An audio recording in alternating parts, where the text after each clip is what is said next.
இன்னைக்கு புரட்டாசி ஞாயிற்றுக்கிழமைங்க, மகாலய அமாவாசை கூட. இந்திய வரலாற்றில் முதன்முறையாக நாங்க ஒரு வெஜிடேரியன் சாப்பாடு சமைச்சிருக்கிறோம். என்ன சமைச்சிருக்கிறோம்னு பார்க்கலாம். பானையில் வடிச்ச எஸ்டேஎல் அரிசி சாப்பாடு, மாடித்தோட்ட கத்திரிக்காய், முருங்கைக்காய், உருளைக்கிழங்கு போட்ட காரக்குழம்பு. உருளைக்கிழங்கு மாடியில் வந்தது கிடையாது, அது மட்டும் கடையில் வாங்கியது. உருளைக்கிழங்கெல்லாம் சென்னை மாடி தோட்டத்தில் வளர்க்க முடியுமா? நீங்களே கமெண்ட்ல சொல்லுங்க, நான் படிச்சு தெரிஞ்சுக்கிறேன். மாடி தோட்ட சிகப்பு வெண்டைக்காய். இது கடையில போட்டதும் எல்லாம் இந்த மாதிரி பச்சையா மாறிடும். சாயம் வெளுத்து போச்சு டும் டும் டும் நினைக்காதீங்க, இது அப்படிதான். இது இவ்வளோ கிடைச்சதுனால இந்த காரக்குழம்புக்கு ஒரு மிளகாத்தூள் போட்ட ஒரு ஃப்ரையா செஞ்சிருக்கிறோம்.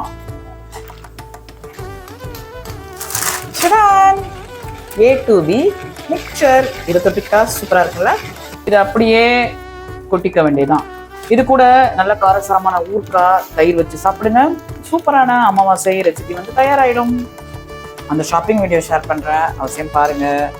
இந்த அமாவாசை ரெசிபி எப்படி இருந்ததுன்னு அவசியம் கமெண்ட்ல சொல்றதோடு மறக்காம நம்ம சேனலை சப்ஸ்கிரைப் பண்ணிக்கோங்க.